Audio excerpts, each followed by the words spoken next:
All right, so one of the variations with regards to fast bowling or seam bowling is the off cutter.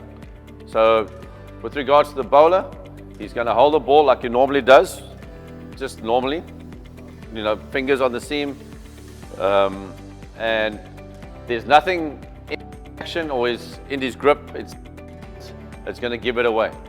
The key here is at the point of release, you don't want the arm speed, to change too much. It's more in the grip at the point of release that is the surprise ball, basically, for with regards to the batsman. It's like an off spinner, but we're going to be releasing the ball. You're going to release the ball with the fingers itself, and that's where the variation comes in.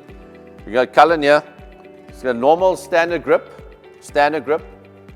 Remember, there's nothing in the actual when you're running up and bowling the ball that gives it away. The batsman doesn't know anything just yet. So at the point of release, that is where the variation comes in. Right, so let's go. Yeah, so at this stage, there's no difference with regards to his normal ball. All right? But he's then going to just roll his fingers like you do for an off spinner. With regards to this ball, there's no wrist action. It's just releasing the ball from off stump towards leg stump.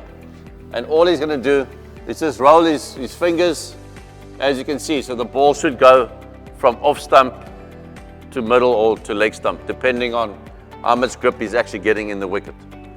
And I want to emphasize, you don't want to slow your arm speed too much, because that will give it away completely.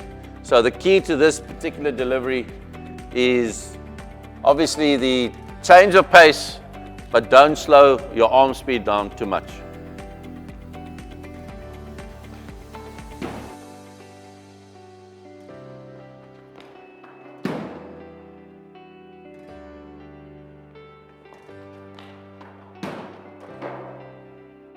Right, that's all for now for this episode. Please join me for the next one.